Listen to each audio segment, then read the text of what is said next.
अरे वो आपने सुना पाकिस्तान में 27वीं तरमीम जो है वो अप्रूव हो अरे गई। भाई मुझे ना सुनाओ ये फालतू बातें, कुछ नहीं होने वाला पाकिस्तान को।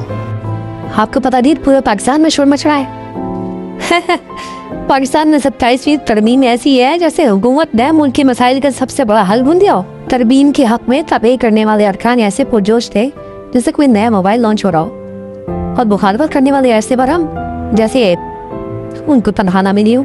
मुख्तसर ये है कि 27वीं तरमीम ने हमें ये यकीन तो जरूर दिला दिया है कि अगर मसाइल हल करना मुश्किल हो जाए क्या मुश्किल हो जाए? तो तरमीम करके कम से कम ये तासुर तो दिया जा सकता है ना कि कुछ ना कुछ हो रहा है। जाओ अपना दिमाग साफ करके आओ। आपने खबरें सब देखनी छोड़ दी, आपको कुछ नहीं पता मुल्क में क्या हो रहा है। तुम बता तो रही हो क्या हो रहा है। अच्छा छोड़िए हमारे आइन में तरमीम की बात, जो बेचारा खुद कई बार टूट चुका है और पेवन नगर आकर चल रहा है। आपको तो याद ही होगा एक ही बार कौमी मुशावरत से 73 का आइन बना था, ना वो आइन रहा ना भुट्टो। हमारे आवाम भी तो बकरी बनी हुई है। आपसे क्या कहूँ, आपकी तो गुजर रही ना, भुगतना तो हमें है ना। अब इसमें जान जाए या रहे ये अवाम, ना आशियाने को छोड़ेंगे ना पाकिस्तान के मुजरिमों को।